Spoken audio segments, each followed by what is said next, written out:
बिस्मिल्लाहिर्रहमानिर्रहीम। अस्सलाम वालेकुम स्टूडेंट्स।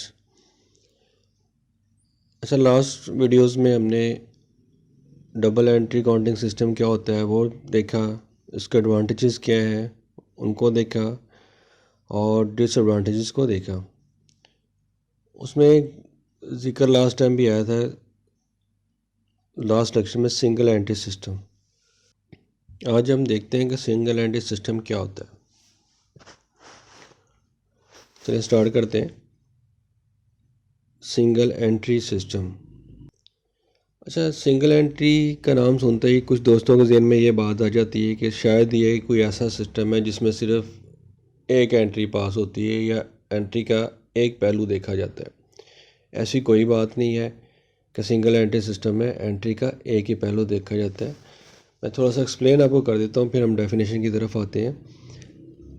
सिंगल एंट्री सिस्टम एक ऐसा सिस्टम होता है जिसमें सिंगल एंट्री भी पास होती है और डबल एंट्री भी होती है, यानी ट्रांजैक्शन का बाज़ जगह पे एक इफ़ेक्ट ले जाता है, डेबिट या credit.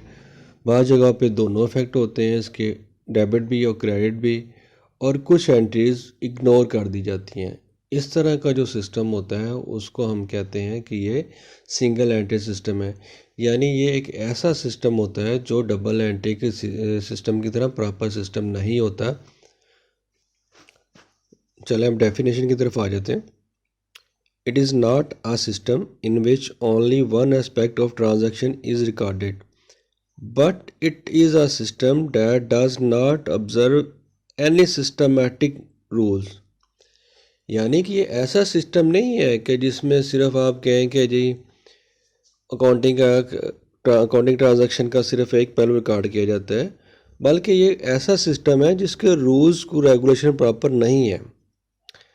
Under this system some transactions are recorded with both effects, debit and credit, and some are recorded with only one effect।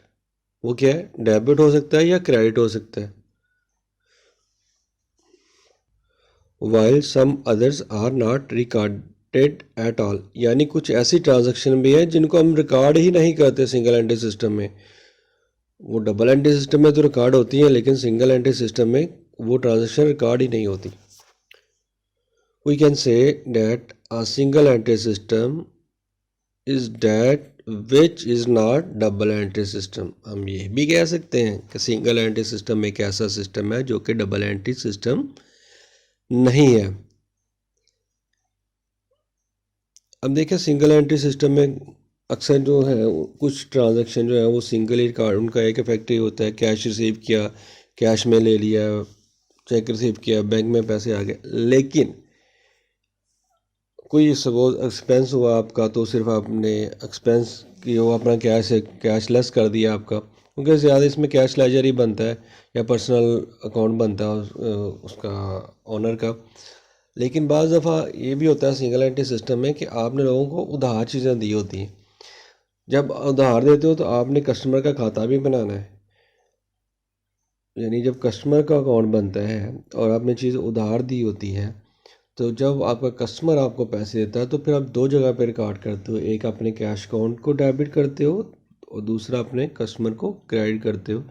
यानी डेबिट करोगे, कैश अकाउंट में इंक्रीज़ हो जाएगा आपका, तो उसको डेबिट करोगे, और कस्टमर के अकाउंट में जब डिक्रीज़ आएगा, कमी आएगी, पेमेंट उसने दे दी है, तो आप उसको क्रेडिट कर दोगे।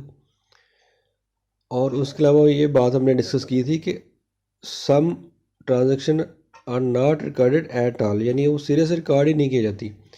वो कौन सी ट्रांजैक्शन होती हैं? जैसे डेप्रिसिएशन, मोटाइजेशन, बैड डेट्स, इस तरह की जो ट्रांजैक्शन है इनको सिंगल एंट्री सिस्टम में इग्नोर कर दिया जाता है। Thank you.